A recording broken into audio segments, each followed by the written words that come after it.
தி Lord. இந்த நாளின் தேவ செய்தி மூலமாக உங்களோடு பேசுவதிலே நான் மிகுந்த மகிழ்ச்சி அடைகிறேன். இந்த நாளின் தேவ வார்த்தை சங்கீதம் 23 அதிகாரம் 6 என் ஜீவனுள்ள நாளெல்லாம் நன்மையும் கிருபையும் என்னை தொடரும். கிறிஸ்துவுக்குள் மிகவும் பிரியமானவர்களே, கர்த்தராகிய இயேசு கிறிஸ்துவின் நாமத்தில் உங்களுக்கு என் அன்பின் வாழ்த்துக்கள். தேவனுடைய அன்பையும் பராக்கிரமத்தையும் நன்கு அறிந்த தாவீது ராஜா சொல்கிறார், என் ஜீவனுள்ள நாளெல்லாம் நன்மையும் கிருபையும் என்னை தொடரும். எத்தனை நம்பிக்கையுள்ள விசுவாசமுள்ள வார்த்தைகள் இல்லையா? ஆனால் சிலர் தங்களை சுற்றிலும் இருக்கிற பிரச்சனைகளை, சூழ்நிலைகளை பெரிதாக பார்த்து நல்ல நேரம் கெட்ட நேரம் என்று உண்டு, எல்லாரும் அதன் வழியாக கட்டாயம் கடந்துதான் செல்ல வேண்டும் என்று சொல்வார்கள். காலம், நேரம், சூழ்நிலைகள், தங்களை சுற்றிலும் இருக்கிற மக்கள்தான் தங்களுடைய எதிர்காலத்தை தீர்மானிக்கிறார்கள் என்பது அவர்களுடைய நம்பிக்கை. ஆனால் நினைவில் கொள்ளுங்கள், நமக்கு அருமையான ஒரு தேவன் உண்டு. அவர் நம்மை அதிகமாக நேசிக்கிறபடியினால் தம்மை நேசிக்கிறவர்களுக்காக அவர் தீமையான காரியத்தையும் நன்மையாக மாற்றுகிறார். அதனால் இனி நம்முடைய வாழ்க்கையில் சாபம் இல்லை, இனி தீங்கு கிடையாது, இனி வியாதி இல்லை, இனி ஒரு பொல்லாப்பும் உங்கள் அருகில் வருவதில்லை. தேவன் உங்களுக்கு முன்பாக வைத்திருக்கிற நன்மைகளை அவைகள் தீமையாக மாற்றவும் முடியாது. உங்களுடைய வாழ்க்கையில் தேவன் தொடங்கின நற்கிரியைகளை ஒருவரும் தடுத்து நிறுத்த முடியாது.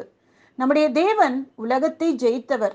அவர் சகலத்தை மேற்கொண்டு வர உங்களுக்கு உதவி செய்கிறவராக இருக்கின்றார். வேதம் சொல்கிறது, ஒரு பெரிய மீன் யோனாவை விழுங்கியதை பார்த்த படகில் இருந்த மக்கள், யோனாவின் நல்ல நாட்கள் முடிந்து விட்டது, காரணம் அவருடைய வாழ்க்கையில் பெரிதான தீங்கு நடந்து விட்டது என்று பேசியிருப்பார்கள். ஆனால் அவர்கள் அறியாத ஒரு காரியம் என்னவென்றால், தேவன் யோனாவின் வாழ்க்கையில் நல்ல நாட்களை நிர்ணயித்திருந்தார் என்பதுதான்.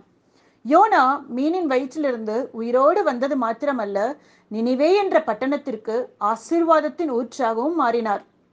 மகா பலசாலியான கோலியாத்துடன் சிறியவனாகிய தாவீது போரிடச் சென்றுவதை பார்த்த ஜனங்கள், தாவீதின் நல்ல நாட்கள் முடிந்துவிட்டது, தேவனை நம்பி மிகவும் பலமுள்ள கெட்ட மனிதனான கோலியாத்துடன் போரிடச் சென்றது தாவீது எடுத்த ஒரு தவறான முடிவு என்று பேசியிருப்பார்கள்.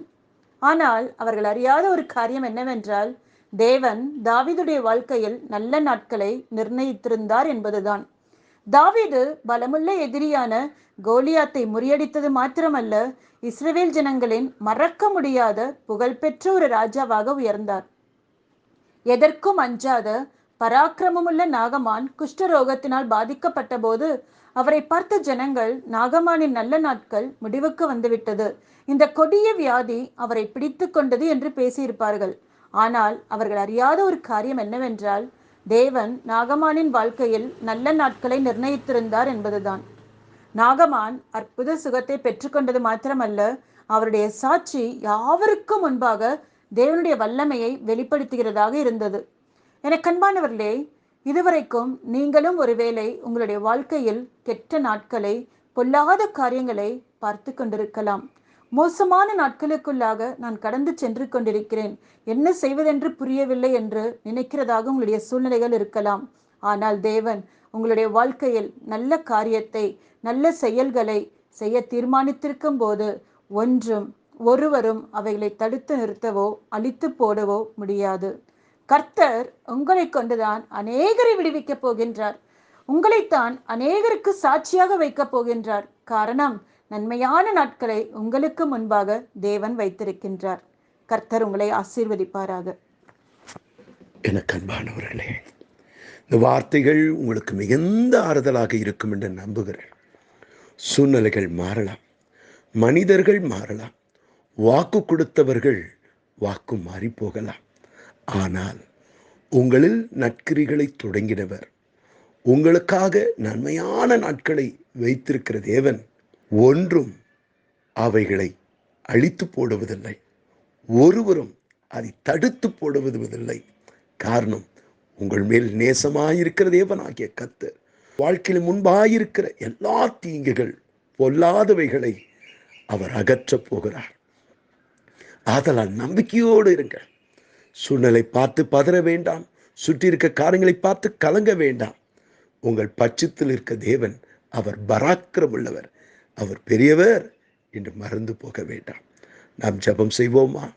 அன்பும் இரக்கமுள்ள நல்ல தகப்பனே, இந்த செய்தியை நம்பிக்கையோடு, கண்ணீரோடு, வேதனையோடு, சூழ்நிலை பார்த்து பயத்தோடு கேட்ட ஒவ்வொரு மக்களுக்காக நாங்கள் ஜெபிக்கிறோம்.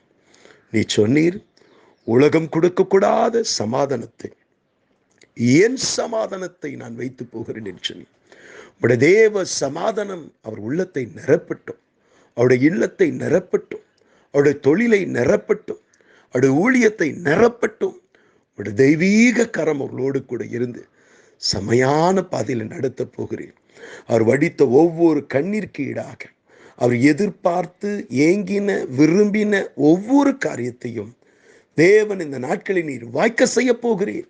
அவர் வெட்கத்துக்கு ஈடாக இரட்ட தனியான பலனை கட்டிடப் போகிறீர். ஆசீர்வதிங்கப்பா. சந்தோஷமான நாட்களை காண கேட்க கிருபை தாங்க. ஆமென், ஆமென். எனக்கு அன்பானவர்களே, இந்த செய்தி உங்களுக்கு மிகுந்த ஆறுதலாக ஆசீர்வாதமாக இருக்கும் என்று நம்புகிறேன். உங்களுக்கு தெரிந்த அன்பானவரிடத்தில் இதை ஷேர் பண்ணுங்க, ஃபார்வர்ட் பண்ணுங்க. அத்துடன் யூடியூப் சேனலை சப்ஸ்கிரைப் பண்ண மறந்து போக வேண்டாம். இந்த நிகழ்ச்சி உங்களுக்கு ஆசீர்வாதமாக இருக்கும் என்று நான் நம்புகிறேன். ஆதலால் லைக் பட்டனை கிளிக் பண்ணுங்க. மேலும் அப்டேட்ஸ்க்காக பெல் பட்டனை கிளிக் பண்ணுங்க. கர்த்தர் உங்களை ஆசீர்வதிப்பார். God bless you. Amen.